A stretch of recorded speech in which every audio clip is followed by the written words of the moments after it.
Thanks, friends. Welcome to the Let's Get Gritty podcast with yours truly, Dr. India White. Thrilled to be here with you guys as we're wrapping up the school year. I know we have probably 25 days left for the school year. If that, I'm so excited. I cannot wait. I'm thrilled to see that students are finishing exams. So many good things going on there. I see that graduations are taking place all over the nation. So this is an exciting time, and I'm glad to be a part of it. I want to make some announcements, and then I'm going to bring on my guest to the podcast today. First things first, the Let's Get Gritty podcast will be featured on Spotify. It also will be featured on all of my main social media platforms. So my main social media platforms include Facebook being Miss India White, LinkedIn is the India White, Twitter is Indie Speak and Teach, Instagram is Indie238, YouTube is India White 123, and TikTok is Dr. India White. I also have Blue Sky and other platforms out there, Threads as well. Feel free to check out the website www.india-white.com for books, blogs, or for scheduling for next year or events over the summer. I'd be honored to join you guys. Also wanted to remind you of the Grit Mini Workshop that is on the Grassroots Workshop website. Please check that out whenever you get a chance. In addition to that, please join us at the FCTM conference this June. It will be in Jacksonville, Florida. Again, it will be in Jacksonville. I also have a virtual math conference coming up in Texas. Super excited about that. And also, I'll be helping people out over the summer for the Grit Academy. So please get with me if you have any interest in any of those areas. Thank you. All right. There's so many different things going on, and there's a really hot topic going on in the news right now. And so I felt it was only appropriate to bring on our next guest, who is a graduate from Hillsborough County Public Schools. Wonderful young man. I want to bring on to the Let's Get Gritty podcast our special guest, Alexander Rivera. Thank you so much, Alexander, for joining us on the Let's Get Gritty podcast. How are you? Doing wonderful, India. Thank you, and happy summer. Yes, happy summer. Aren't you excited? I'm so excited. What a year it has been. Yes, it's been a very challenging year. So many ups and downs, Absolutely. Yeah. Tell us about it. Yeah. Talk about some of the hurdles you've overcome. Well, when I was in high school last year, I was overcome with so many different challenges, one including a near fatal heart attack. And that for me was very catastrophic because it was there was a likelihood of whether or not I would survive this or not. But thanks to the man upstairs, I'm very, very lucky to be here. So it's very rewarding to be a community leader, especially I follow a passion, and when I see things going on in my community, like this hot topic, it's very distressing, and quite frankly, it's I'm glad the superintendent took action when he did. And I want to show people just in general, I'm going to pull it up so that people know what we're talking about. So we're talking about a situation that took place in Tampa, Florida. We're talking about a hot topic. I did post it on my social media because, I just could not believe what was taking place. I literally was like, this can't be happening. So let me share my screen with you guys, and you're going to see a little bit of my social media. So I did post the clip in my social media, so that's the only reason why I'm posting it. And I'm giving credit to the mother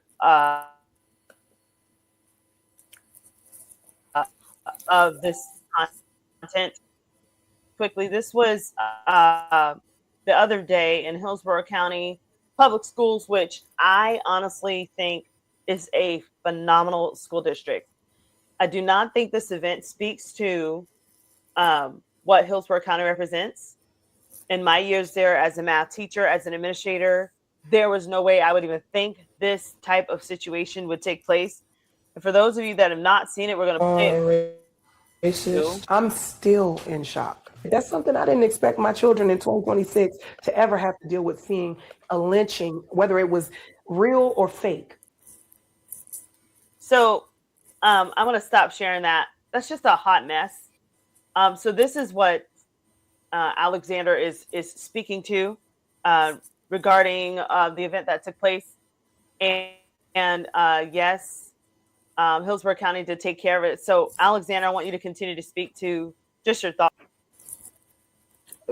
Quite frankly, I'm, disappointed, not just with this specific teacher, but also you got to remember, if you go into a profession like education, why can't everybody just be diverse?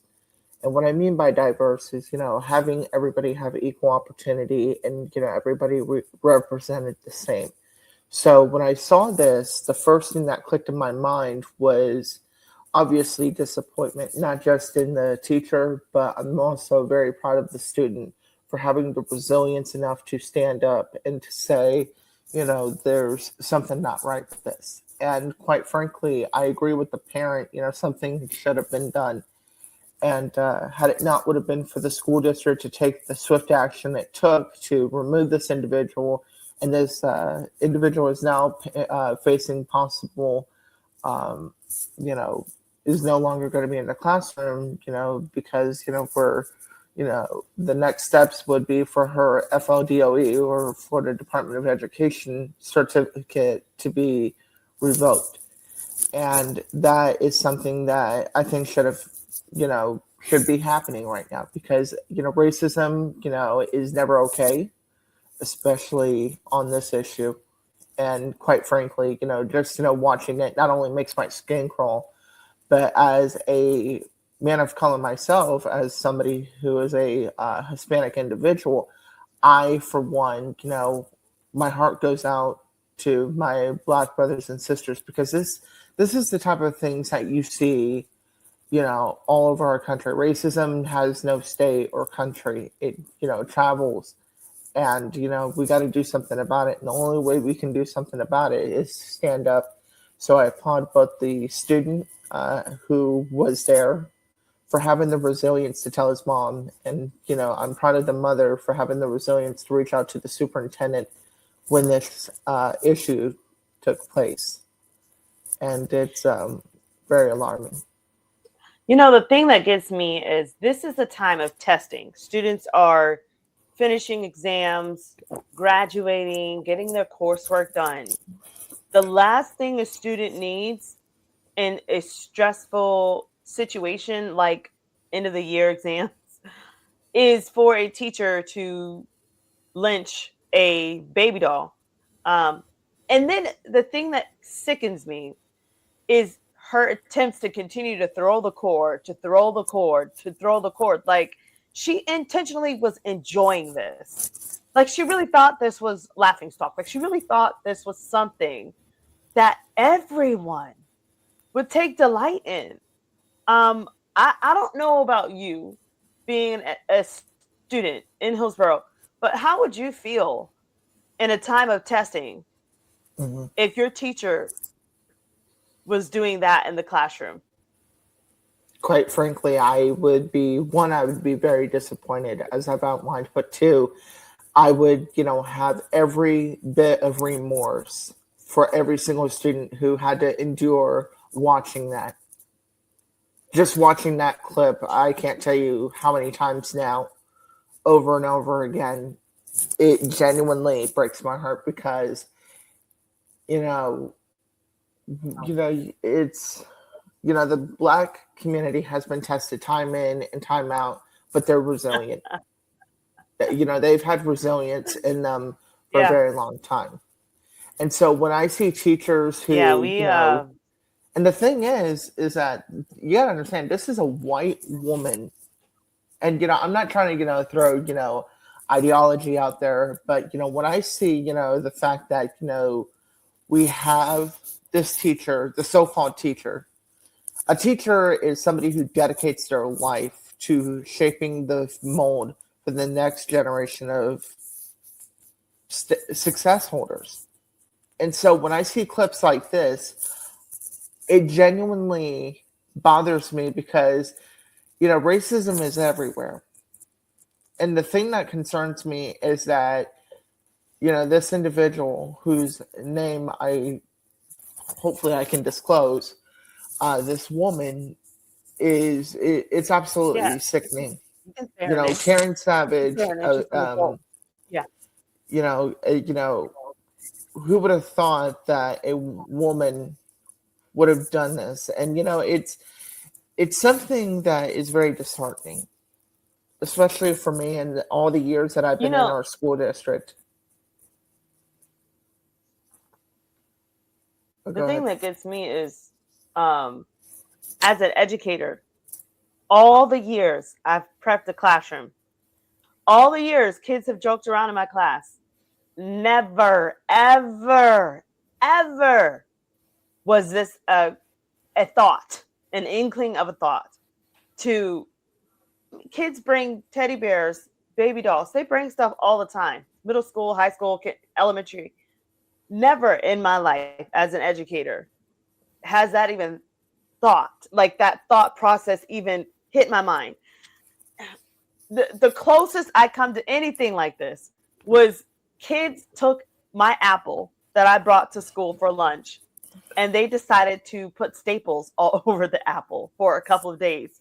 They martyred the apple, but it's an apple. It's an apple. This isn't a lynching of an apple. This was not anything. It was just an apple, and the kids were taking staples. Boys were taking the staples and putting them in there, and they created it into some kind of metal monster. Okay, that's middle school. I get that, but what I don't get is how was this initiated? Like, what was the conversation? Was the teacher like, "Oh, hey guys, you guys want to see this? This is really awesome. I think all of us is gonna like. We're really gonna enjoy this." What is her thought process? How much time does she really have on her hands? Seeing we're at the end of the school year and students are preparing for exams. You have enough time to lynch a baby doll? I don't get that. Like time management, lesson plans, like I don't get it. And then I have questions. How was she even hired? Like, how does she hide this? Or did she do something similar like this years prior? But the only difference was this child was smart enough to record it. Whereas maybe other incidences we missed because the students maybe didn't think to pull out a camera, and to Mhm. record on their cell phone. And What are your and thoughts? the thing is, I has questioned my mind as well. How is this individual going to be able to create quote a safe space for her students when all she's doing, as you can clearly outline in the video, is pure racism at its finest. And the thing that bothers me is how she calls herself an art teacher at a local school She's a and claims KKK that teacher. this is a form of art. This is a form of pure hate. And I can tell you, if this was to reach the national news, I guarantee you Karen Savage would It be did. very much in hiding. Or It did reach national news. It reached a couple of podcasts. It did reach mm, news. We had people in Pennsylvania asking if she had been terminated.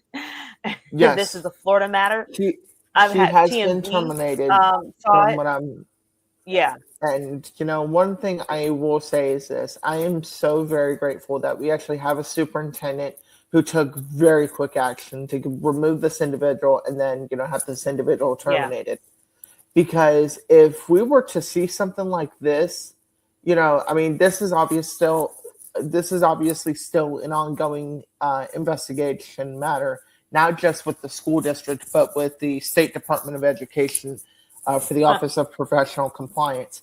So when I see Yeah. something like this, it makes me wonder, is the Commissioner of Education going to proceed with signing off and saying, she can never teach again? I hope and pray to God that is the case, because no child, whether in a public or in a private institution, should have to see things like that in their classroom. I, for one, if I was a principal, as somebody who is an aspiring soon to be principal, I can tell you right now, if that was to happen to my school, I would not Mm. tolerate it. I But I absolutely think, would, yeah, I think also, Alexander, there needs to be trainings like socio Absolutely. emotional, social skills, Hmm. empathy, cultural bias type of training, which many of these things are forbidden in Florida. That's the Yeah. problem. So I think there needs to be a conversation Oh, as to absolutely. how to And I move believe it should be a round forward table. Isn't with velvet gloves to train staff, for what, Yeah. yeah, with I different believe cultural that. backgrounds, different linguistic backgrounds, people that can speak to, different things. Yeah, and the thing is that unfortunately we live in Florida where, according to our governor, he does not believe in DEI, diversity, equity, and inclusion. See, if you remember back when you and I were both in the school district, we had an office that was dedicated to DEI, the Office of Diversity, Equity, and Inclusion. I believe it was Dr. Minerva Spanner Morrow, Hmm. who led our DEI department for many years. And then when she retired, we had the former bureau chief from the FLDOE take over, and then after she retired in, I think it was August of 2022, I mean, it just evaporated. Like it ceased to exist, after a law was made and signed into law by the governor. And the thing is that the part that really concerns me is when I saw a post from and I don't want to throw, hats in the ring, but I'm going to bring it up anyway. As a matter of fact, it was a black Republican state representative right here in Pinellas County that literally made a tweet after an anti-DEI bill was passed. He said, quote, that DEI in Florida is where it goes to die. And I'm a firm believer in diversity. That's how I was raised. Well, I'm As not dying, so it's very much I alive. don't plan And on dying. I think we need to emphasize. I think the reason why this is such an issue is because people know there's nothing wrong with diversity in itself. Diversity standing alone, like being Spanish, Black, being Chinese, being Mexican, being whatever you are, whatever God created you to be. I think we understand that we need that in the United States. We welcome that. This is why, if you look at all of our colleges that have sports athletes, NFL, NBA, all of them embrace DEI, or they embrace diversity, or else you wouldn't have a team, or you wouldn't be able to go to the Olympics, right? If you're wanting to have authentic, exactly, Mexican cuisine and all these, Colombian, whatever, you're going to want to embrace diversity, right? The problem we have with this is it seems like diversity is too broad. And because of that, you're throwing out all where some people are just literally minding their business and they showed up Asian. And so now they're being discriminated against because they're Asian, or because they're, African American or Haitian or Spanish, or, like, it doesn't make sense to target a person because of how the creator God decided he wanted them to show up. That is the issue. Is you're throwing in, that's like if I said we don't want anyone learning that has blonde hair. Everyone that has blonde hair, just, they can't learn. They just can't. There's nothing they could do about being born blonde, right? So I right? think that is the issue with the diversity statement is you cannot help how you showed up on the earth, you know? Hmm. Yeah. No, I wholeheartedly agree. When I was in the school system, I had my own run-in with racism. As a matter of fact, it was just recently when I was in my senior year of high school where I had an individual who was Caucasian who comes up to me and goes, "Well, you look white to me, but yet you have a Hispanic last name." And I said, "Well, I can't help the fact that I was." And then this is the part that really concerned me. He's like, "Since you have a last name, you should learn how to speak Spanish." And I said, "Well, first off, I'm not here to start any sort of debate. But what I will say is this: my skin color and my language does not define who I am as a person. It's not a choice. Currently I am taking Spanish this upcoming fall semester. So I hope to one day learn Spanish. And I told him, I said, so what if I don't speak Spanish? You cannot take away my grandparents' legacy. When they came here, they endured an unholy amount of racism, overcame racial barriers, and had it not would have been for, the Civil Rights Act of 1964, my grandmother at 50 years old would have never been able to go back to school to earn her GED. But she did it anyway. Yeah. And, she's, it's a huge challenge, and it's a huge hurdle that is, and it's an outrage. It's a crying shame to see the amount of people that suffer every single year, who suffer, and it's quite frankly, it breaks my heart when I see it, especially right now going on in our country. And I don't mean to bring politics into your show, but it's going on right now as we speak. Telling, certain people to follow a certain dream or whatever. And, personally, my grandparents followed the American dream. Coming over here from communist Cuba. They're very at the height of a communist regime in 1962.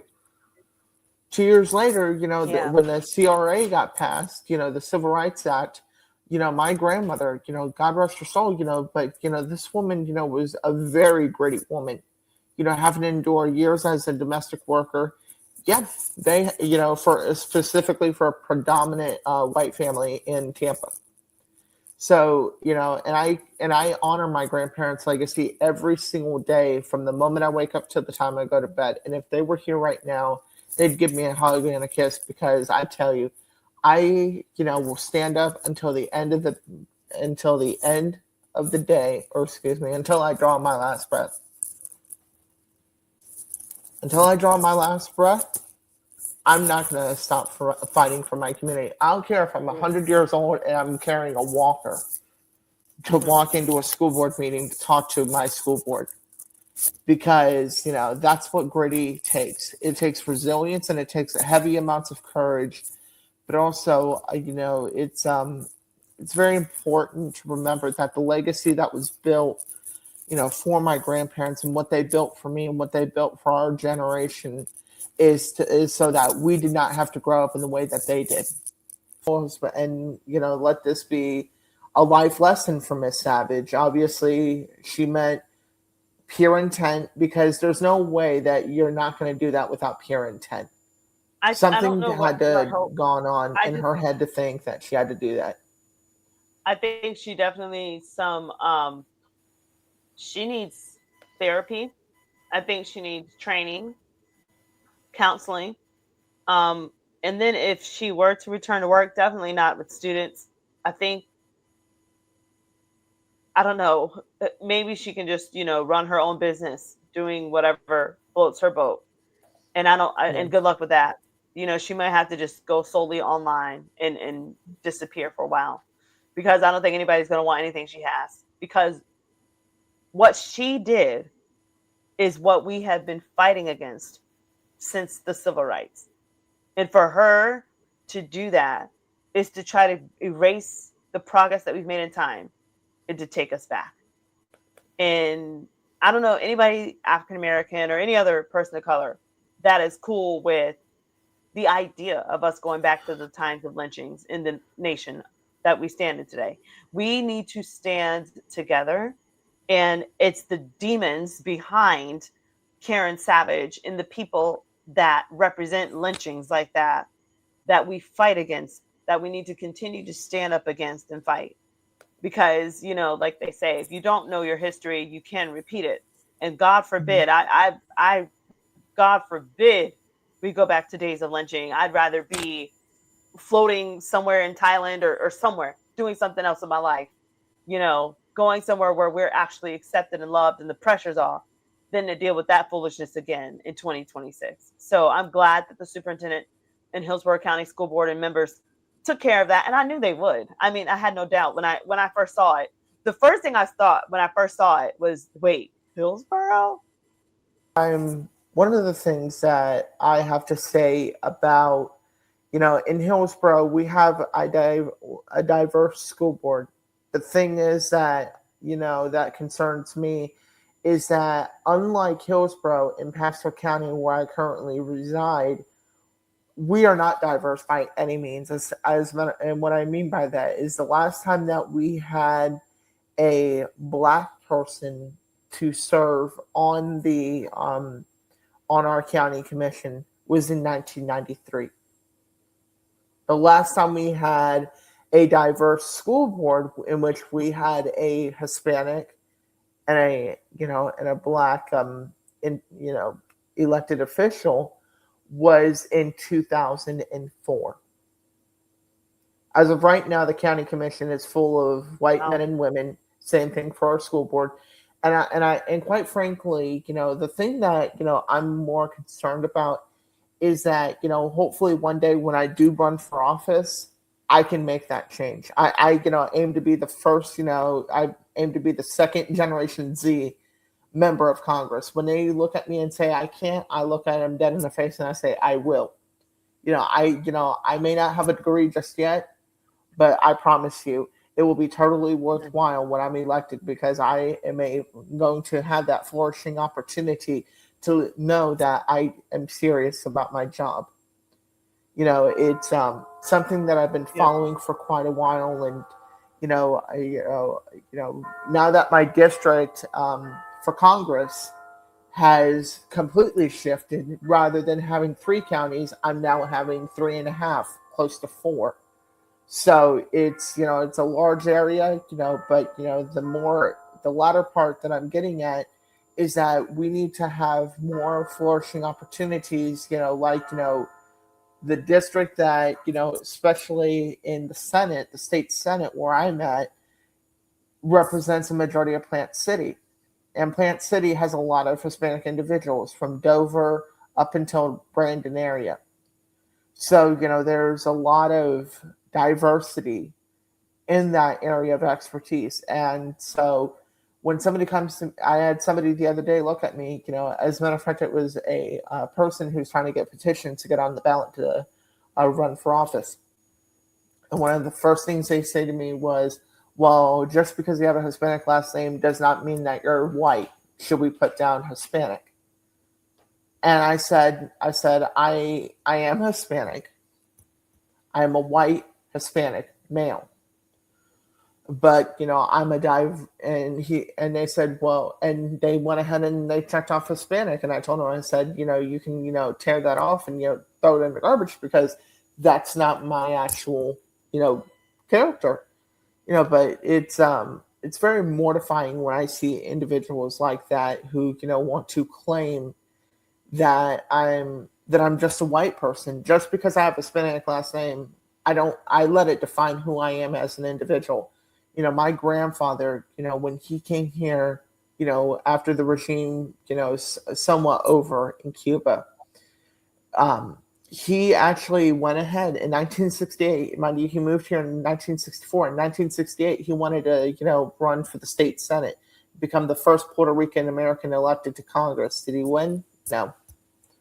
And the reason why he didn't win is because he had to drop out because of health problems. But I will carry my grandfather's legacy, because, they taught me the power of resilience. They taught me the power of leadership, and they taught me that if you can put your mind to anything, you can do it. And so here I am, being a community leader. And I'm so proud of you with this, and I think, we've talked about a lot today. I think just in general, my message is we have to stick together. I don't care what is happening around us. We have to stick together. We have to see the bigger picture. I pray against going back to a civil war or anything else that would try to divide this nation.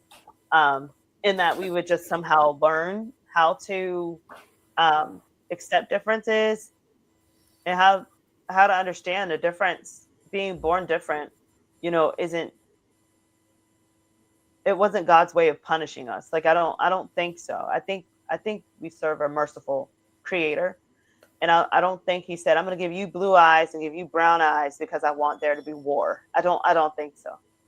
I think We just Mm-hmm. have to mature as a people and be willing to embrace differences.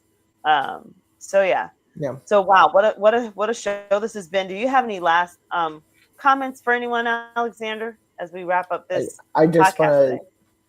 to I just want to say, openly that, I am open to connect, and that if, I especially want to give a special shout out to that student and to the student's mom for really having every ounce of courage to stand up for what is right, because that takes some serious, serious resilience. And Mhm. I hope that one day, you can do anything you put your mind to. Don't let this be, effect on you. Just know that, keep persevering, and you will get to where you need to be. And to my seniors, you did it. I'm proud of you. And remember, as always, take resilience with you wherever you go, because you never know when your dream will be realized. Amen. And so I'm going to share with them now your Yes. email address. Yes. Um, so you guys see that below. That is Alexander's. He is no longer a student, so he can share his information, and you can leave him a call and things like that, and he'll get with you whenever. That's his cell phone information as well. So and then he's, of course, what is your LinkedIn again? Um, Yes, it is I've got it LinkedIn. here. Okay. I'm gonna also share with you guys his LinkedIn information, and um, feel free to follow him on LinkedIn. He also has Twitter, things like that. So, but this has been a very sobering situation that we have discussed today, and I'm grateful you guys are able to tune in. Congratulations to all the seniors that are crossing over, going to college, graduating from college, going into the workforce. Take your differences with you and thrive, and stay gritty no matter what. Like Alexander said, stay resilient. You guys got this. And thank you guys again so much for joining the um, Let's Get Gritty podcast with Dr. India White.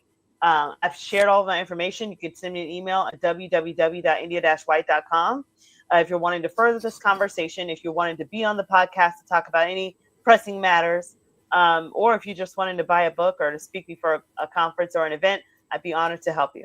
So with that said, guys, stay gritty. See ya. And thank you, Alexander. Thank you.